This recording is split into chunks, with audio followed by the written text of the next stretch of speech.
everyone, I'm Ivy, and I did my project on Queen Lili'uokalani.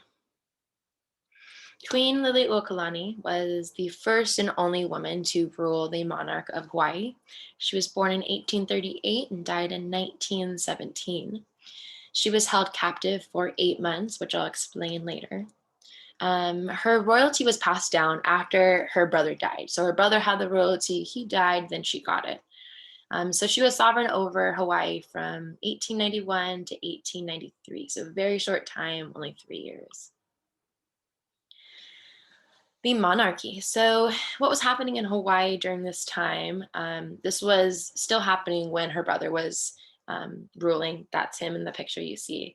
So these white elite power-seeking rich men were basically coming over here trying to overtake Hawaii.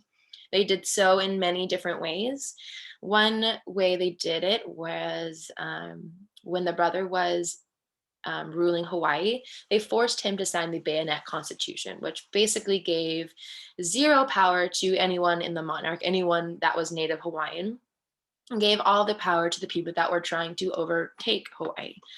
So this took away the voting rights. So no political voice for Native Hawaiians unless you owned land. So many poor Native Hawaiians and plantation workers didn't get the benefit of voting. The Advisor is the newspaper company, along with many others did the same thing to this family. They spread false media depictions. They did it to the brother, and when the brother died, they were doing it to Queen Lili'uokalani.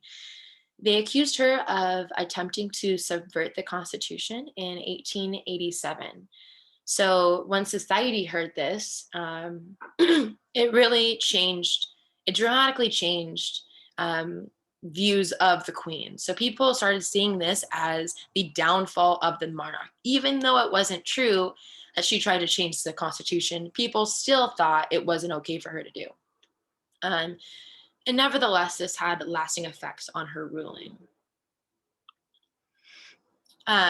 Queen had very many contributions to the Hawaiian culture.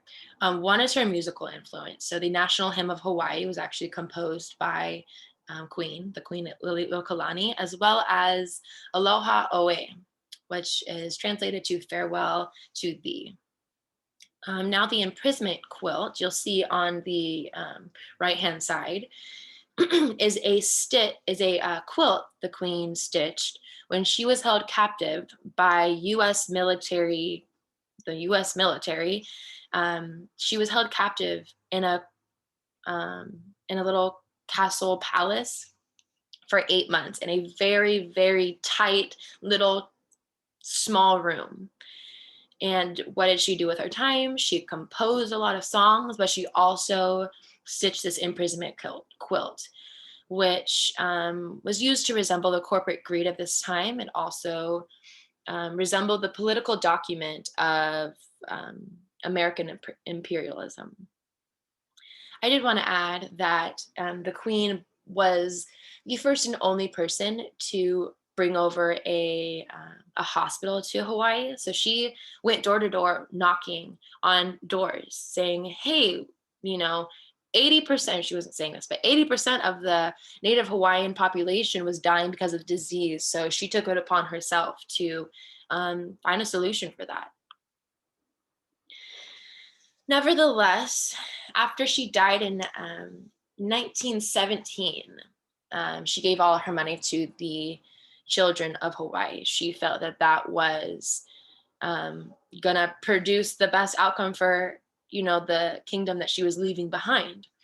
Her funeral made national news, so it was televised across New York Times and Washington Post. 40,000 people came to see this funeral. A lot of people say that racial boundaries were lowered, so meaning that all different Asian Americans or Asian cultures could come together at this time as a sense of like unification. Um, and the government's response in 1959 In 1959, Hawaii became the first 50th state, and US Congress actually issued an apology saying that this was completely illegal, what they were doing and what they did do. And um, yeah, so this is a quote by the Queen. It says, "Never cease to act because you fear you may fail. The true secret is to know your worth. It will carry you through many dangers." So, nevertheless, the queen was really determined to find peace and justice, even though it was being overthrown and she saw it coming. She died basically saying that I would undertake anything for the benefit of my people. I think this is so important to know the history of our states and to history of know who did what. So I'm so thankful to be learning about Queen Lili'uokalani. Thanks.